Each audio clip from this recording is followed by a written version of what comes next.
Chapter 24. Primary Laws of Thought. In connection with this subject we herewith call the attention of the student to the well-known primary laws of thought, which have been recognized as valid from the time of the ancient Greek logicians. These laws are self-evident and are uncontradictable. They are axiomatic.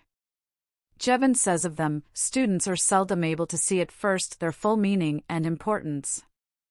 All arguments may be explained when these self-evident laws are granted, and it is not too much to say that the whole of logic will be plain to those who will constantly use these laws as their key. Here are the three primary laws of thought. Law of identity. Whatever is, is. 2. Law of contradiction. Nothing can both be and not be. 3. Law of excluded middle. Everything must either be or not be, there is no middle course. The first of these laws, called the law of identity, informs us that a thing is always itself, no matter under what guise or form it is perceived or may present itself. An animal is always a bird if it possesses the general characteristics of a bird, no matter whether it exhibits the minor characteristics of an eagle, a wren, a stork, or a hummingbird.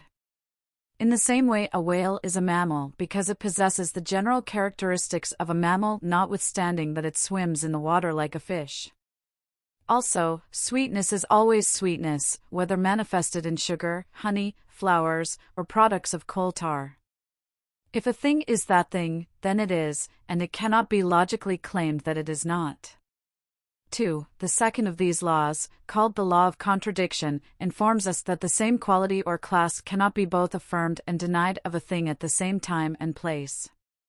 A sparrow cannot be said to be both bird and not bird at the same time. Neither can sugar be said to be sweet and not sweet at the same time. A piece of iron may be hot at one end and not hot at another, but it cannot be both hot and not hot at the same place at the same time. 3. The third of these laws, called the law of excluded middle, informs us that a given quality or class must be affirmed or denied to everything at any given time and place. Everything either must be of a certain class or not, must possess a certain quality or not, at a given time or place. There is no other alternative or middle course. It is axiomatic that any statement must either be or not be true of a certain other thing at any certain time and place. There is no escape from this. Anything either must be black or not black, a bird or not a bird, alive or not alive, at any certain time or place. There is nothing else that it can be. It cannot both be and not be at the same time and place, as we have seen. Therefore, it must either be or not be that which is asserted of it.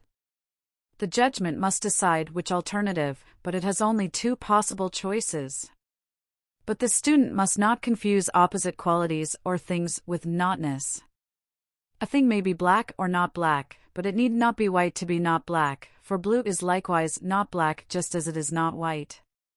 The neglect of this fact frequently causes error.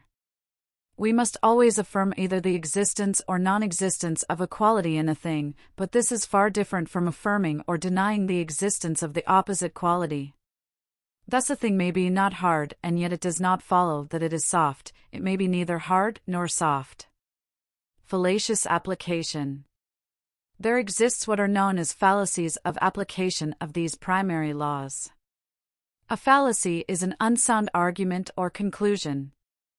For instance, because a particular man is found to be a liar, it is fallacious to assume that all men are liars, for lying is a particular quality of the individual man, and not a general quality of the family of men. In the same way, because a stork has long legs and a long bill, it does not follow that all birds must have these characteristics simply because the stork is a bird. It is fallacious to extend an individual quality to a class. But it is sound judgment to assume that a class quality must be possessed by all individuals in that class. It is a far different proposition which asserts that some birds are black, from that which asserts that all birds are black. The same rule, of course, is true regarding negative propositions.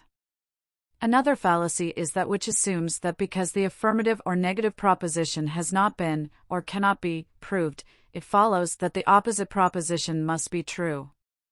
The true judgment is simply not proven. Another fallacious judgment is that which is based on attributing absolute quality to that which is but relative or comparative. For instance, the terms hot and cold are relative and comparative, and simply denote one's relative opinion regarding a fixed and certain degree of temperature. The certain thing is the degree of temperature, say 75 degrees Fahrenheit. Of this we may logically claim that it is or is not true at a certain time or place. It either is 75 degrees Fahrenheit or it is not. But to one man this may seem warm and to another cold. Both are right in their judgments, so far as their own relative feelings are concerned. But neither can claim absolutely that it is warm or cold. Therefore, it is a fallacy to ascribe absolute quality to a relative one. The absolute fact comes under the law of excluded middle, but a personal opinion is not an absolute fact.